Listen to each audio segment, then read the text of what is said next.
দেখতে দেখতে বিপিএল এর এবারের আসরের শেষ দিকে চলে এসেছে। প্লে অফের 4 দলের মধ্যে 3 দল কোয়ালিফাই করেছে। 4 নম্বর জায়গা নিশ্চিত করতে ঢাকা ক্যাপিটালের বিপক্ষে মাঠে নামবে খুলনা টাইগার্স।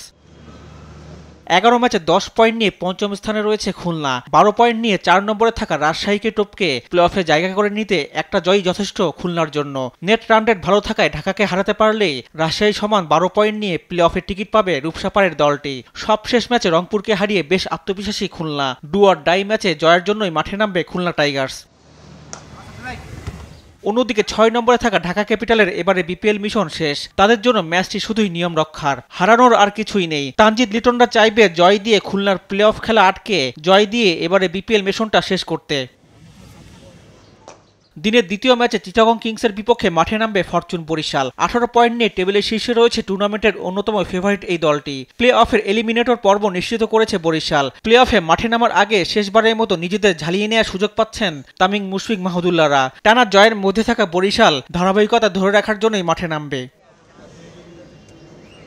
অন্যদিকে চিটাগং কিংসও প্লে অফ নিশ্চিত করেছে। 14 পয়েন্ট নিয়ে 3-এ রয়েছে বন্দরনগরী দলটি।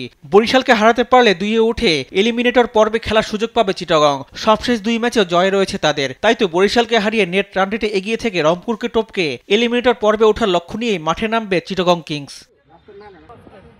রিফাত আঞ্জুম, দেশ টিভি, স্পোর্টস ডেস্ক।